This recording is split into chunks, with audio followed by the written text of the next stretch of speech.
कुएं का विवाह। एक बार राजा कृष्णदेव राय और तेनालीराम के बीच किसी बात को लेकर विवाद हो गया।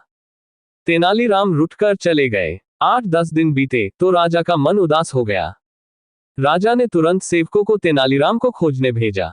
आसपास का पूरा क्षेत्र छान लिया पर तेनालीराम का कहीं अता पता नहीं चला। अचानक राजा को एक तरकीब सूझी।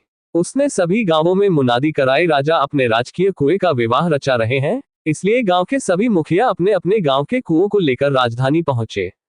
जो आदमी इस आज्ञा का पालन नहीं करेगा उसे जुर्माने में 1000 स्वर्ण मुद्राएं देनी होंगी। मुनादी सुनकर सभी परेशान हो गए। भला कुएं भी कहीं लाए ले जाए जा सकते हैं।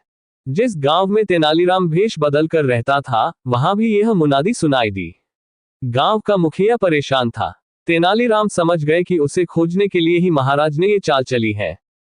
तेनालीराम ने मुखिया को बुलाकर कहा, मुखिया जी, आप चिंता न करें, आपने मुझे गांव में आश्रय दिया है, इसलिए आपके उपकार का बदला मैं चुकाऊंगा। मैं एक तरकीब बताता हूं, आप आसपास के मुखियाओं को इकट्ठा करके राजधानी की ओर प्रस्थान करें।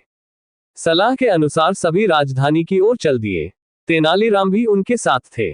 राजधानी के बाहर पहुंचकर वे एक जगह पर रुक गए। एक आदमी को मुखिया का संदेश देकर राजदरबार में भेजा। वह आदमी दरबार में पहुंचा और तेनालीराम की राय के अनुसार बोला, महाराज, हमारे गांव के कुएं विवाह में शामिल होने के लिए राजधानी के बाहर डेरा डाले हैं।